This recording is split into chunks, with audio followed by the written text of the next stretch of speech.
For better understanding, we have done the classification of roads, which is 6 classes according to their capacity and on the basis of raw material used in construction.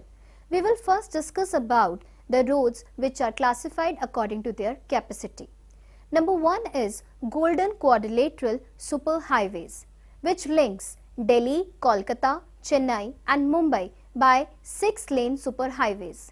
North-South corridor linking Jammu and Kashmir and Tamil Nadu and Eastern and Western corridor linking Assam and Gujarat are the major part of this project.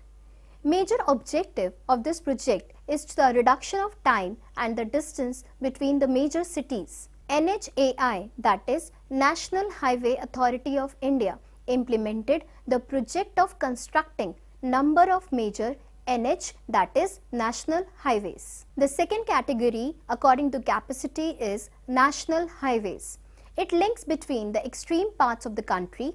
Central Public Work Department, that is CPWD, is responsible for laying and maintaining the primary road system. Major national highways Sher-Shah Suri Marg, NH1 between Delhi and Amritsar. The third one in the category is State Highways. It is a link between state capital with the district headquarters, constructed and maintained by State Public Work Department, that is PWD. The fourth one is the district roads, which connects district headquarters with other parts of the district.